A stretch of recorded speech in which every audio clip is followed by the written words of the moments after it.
Ассалаумағалейкум, қазақ елі.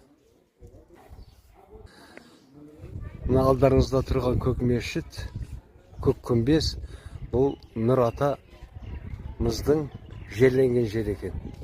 Мына арт жағындағы қолдан жасалған қарауыл төбе екен. Сол төбеге шығып, жаудың қай жақта келе жатқанын байқайды екен.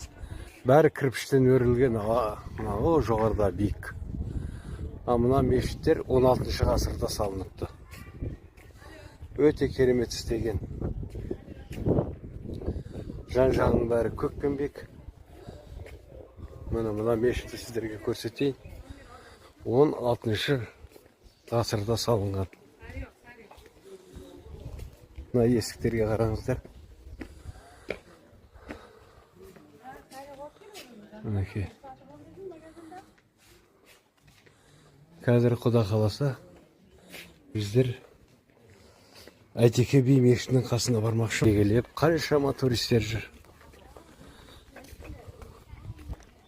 Набай облысында Нұр ата елді мекеніне келдік. Әйтеке бидің мавзолейі. Қабір осы жерде жерленген екен. Мынаның ішінде қабірі. Мына киіз үйлерді жасаған. Биыл 380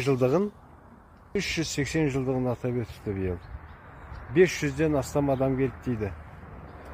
Набай облысында Кенімікте 3 жерде тойлап 3 күндік ас берілді. Өте тамаша жер екен. Егер осы Өзбекстанға келсеңіздер, осы жерді көріп кетіңіздер. Керемет. Құран оқып, бағыштап, атамызға арналған дұға тілектеріңізді айтып кетіңіздер. Мына қараңыздар, гүлдер егіліп, тап-таза, өте тамаша.